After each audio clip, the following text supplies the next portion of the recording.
为什么火灾明明发生在1楼，甚至是地下室，结果伤亡最惨重的往往是最高楼层的住户？这背后的凶手就是我在前面几部影片中有提到的烟囱效应。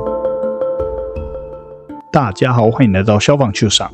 烟囱效应这个词，简单来说，它是指室内空气沿着垂直空间上升或下降的现象。我们都知道，热空气上升，冷空气下降，在火场中，燃烧会产生极高温的气体。根据理想气体方程式 ，PV 等于 nRT。温度越高，气体体积膨胀，密度就会变小。密度小的热空气比重较轻，它会像热气球一样往上浮，这就是浮力。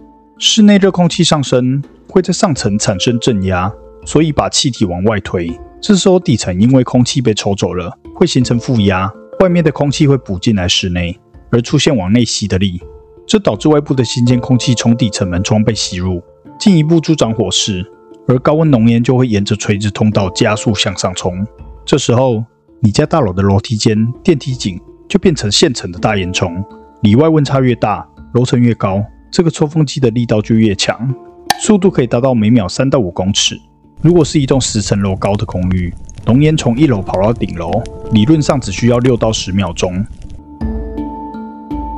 当热烟冲到最顶层时，会遇到屋顶挡住，这时候烟会开始水平扩散，并开始蓄积。随着烟越来越多，压力越来越大，烟会开始寻找出口，钻进顶楼住户的门缝、通风口。这就是为什么低层楼起火，顶楼往往会瞬间变成充满毒气的浓烟密布。这也解释了为什么我们一直强调，火灾发生时千万不要往上跑，因为你往上跑就是在跟烟赛跑，而你肯定会输。既然这是物理现象，我们很难改变物理定律，但我们可以改变环境。关键只有2个字：阻隔。最重要的就是防火区划要落实。墙壁式防火门如果确实关闭，就能切断楼梯间这个大烟囱的气流，让烟囱效应失效。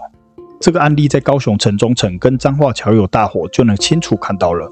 所以下次看到邻居为了通风把安全梯的防火门用东西挡住不关时，请去把它关上，因为防火门没关，可能在火灾发生时把整栋大楼变成一个巨大的火炉。